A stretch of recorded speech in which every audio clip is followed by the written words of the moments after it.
94.3 my FM पर आप सुन रहे हैं अपना फेवरेट शो जीना इसी का नाम है, अपनी फेवरेट आरजे माही के साथ। कई बार आपने ये सुना होगा कि दूरी आपके दिल में प्यार बढ़ा देती है। ये बात काफी हद तक सही भी है। आप जिनसे प्रेम करते हैं वो आपसे दूर हो तो कितनी याद आती है उनकी, और मिलने को दिल कितना तड़पता है। ये तो वही इंसान बता सकता है जो अपने प्यार से कहीं दूर बैठा है। लेकिन आज की प्रैक्टिकल दुनिया में इस फ्रेज की अहमियत कम होती जा रही है। म्यूजिक चैनल पर जैसे ही रोमांटिक गाना आया, मनीषी ने टीवी का साउंड म्यूट कर दिया और फिर से घर एडजस्ट करने में लग गई। दुबई के मरीना बीच के सामने कंपनी की तरफ से उसे नया फ्लैट मिला था और वो एक दिन पहले ही फ्लैट में शिफ्ट हुई थी। मनीषी एक कंस्ट्रक्शन कंपनी में एज एन आर्किटेक्ट काम करती थी और 6 महीने पहले ही जयपुर से दुबई शिफ्ट हुई थी। एम्बिशियस और अपने करियर को लेकर सीरियस मनीषी ने कभी सोचा भी नहीं था कि जयपुर जैसे नॉन मेट्रोपॉलिटन सिटी से निकलकर वो विदेश जाकर नौकरी करेगी। मम्मी, पापा, रिलेटिव्स, दोस्त सबने खुशी खुशी भेजा था उसे। बहुत मिस करती है वो सबको, और सबसे ज्यादा कवि को। हालांकि कवि से दूर दुबई आकर जॉब करने का डिसीजन उसी का था और कवि के साथ तो कोई रिश्ता भी नहीं रह गया, पर वो अब भी उसे बहुत प्यार करती थी। बहुत कोशिश की थी उसने इस रिलेशनशिप को बचाने की, लेकिन दोनों के रास्ते अलग थे। मनीषी का मन अब साफ सफाई में नहीं लग रहा था। वो ड्राइंग रूम में सोफे पर ही लेट गई और आंखें बंद कर ली। क्या थी मनीषी और कवि की कहानी, बताऊंगी इस गाने के बाद। 94.3 माय एफएम पर आप सुन रहे हैं जीना इसी का नाम है, आरजे माही के साथ। मनीषी जैन और कवि पुरोहित यूं तो जयपुर के रहने वाले थे, लेकिन दोनों की मुलाकात दिल्ली में हुई थी। जिस इंस्टीट्यूट से मनीषी आर्किटेक्ट का कोर्स कर रही थी, कवि भी उसी इंस्टीट्यूट से एचआर मैनेजमेंट का कोर्स कर रहा था। दोनों इंस्टीट्यूट के हॉस्टल में रहते थे और पहली बार हॉस्टल के मेस में उनकी मुलाकात हुई थी। उनकी दोस्ती भी बड़ी फनी तरीके से हुई थी। एक दिन डिनर टाइम पर दोनों ही मेस में खाना बनाने वाले से पानी वाली दाल और पापड़ जैसी रोटियों को लेकर झगड़ रहे थे।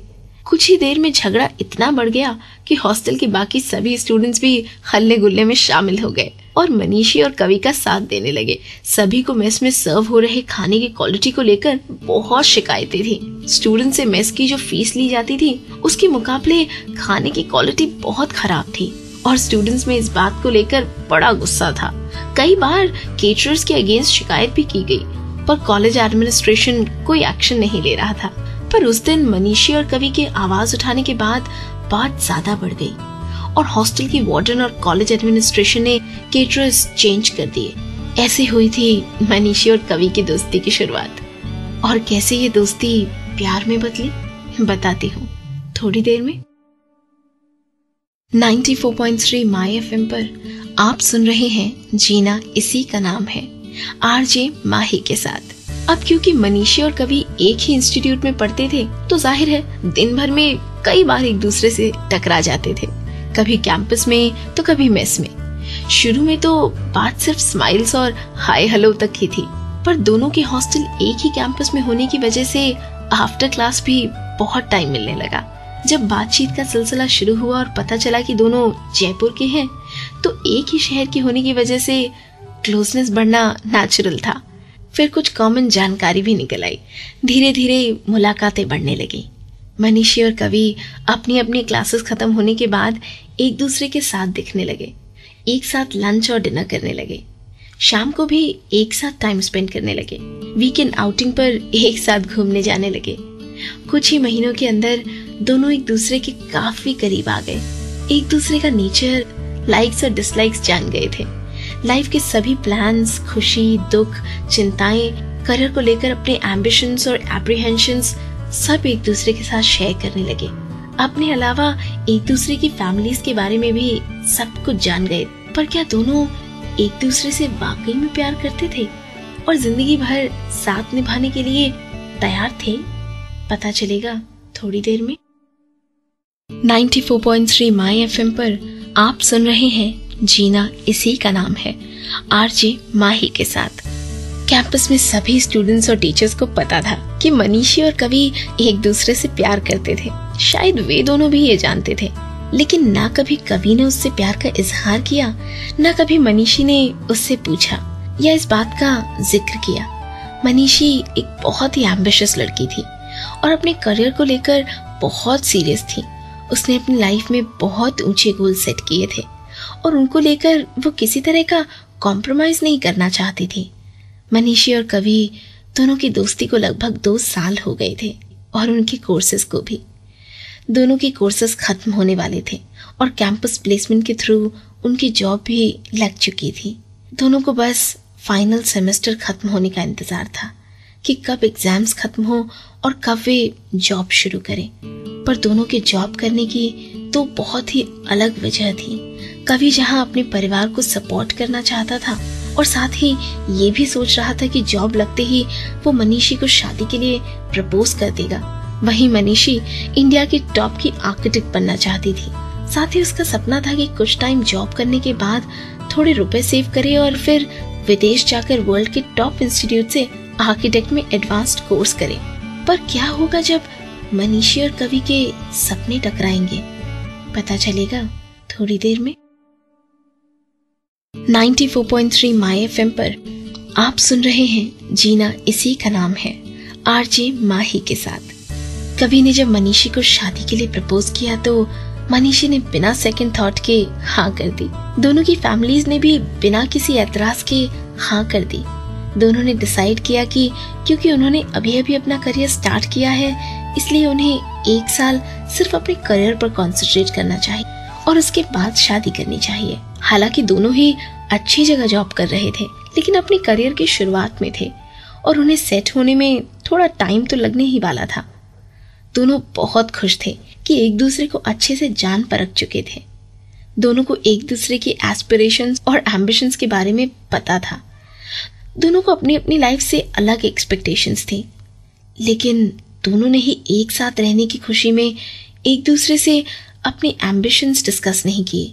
शायद ये सोचकर फॉर ग्रांटेड ले लिया कि दूसरा जना सैक्रिफाइस या एडजस्टमेंट तो कर ही लेगा। नौकरी शुरू करने के तुरंत बाद मनीषी ने कई विदेशी कंपनीज में जॉब के लिए अप्लाई कर दिया।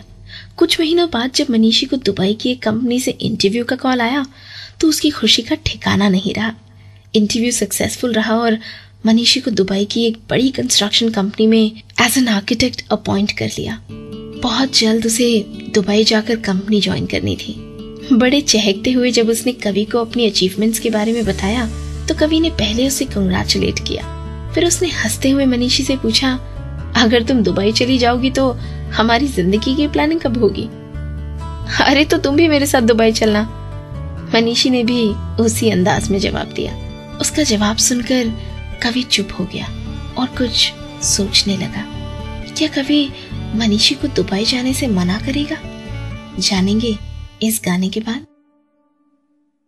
94.3 माई एफएम पर आप सुन रहे हैं जीना इसी का नाम है, आरजे माही के साथ। कवि अपने परिवार को छोड़कर दुबई नहीं जाना चाहता था। ये उसका कॉन्शियस डिसीजन था।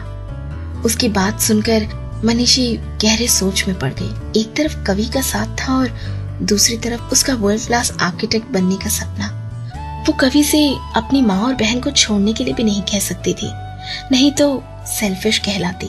कवि भी बेहद अपसेट था। वो ये समझ नहीं पा रहा था कि जब मनीषी को इंडिया में कहीं भी अच्छी से अच्छी जॉब मिल सकती है तो उसे विदेश जाने की क्या जरूरत। पर वो उसे रोकना नहीं चाहता था। वो नहीं चाहता था कि जिस करियर के लिए मनीषी ने इतनी पढ़ाई की है वो मेहनत कवि की वजह से खराब हो जाए।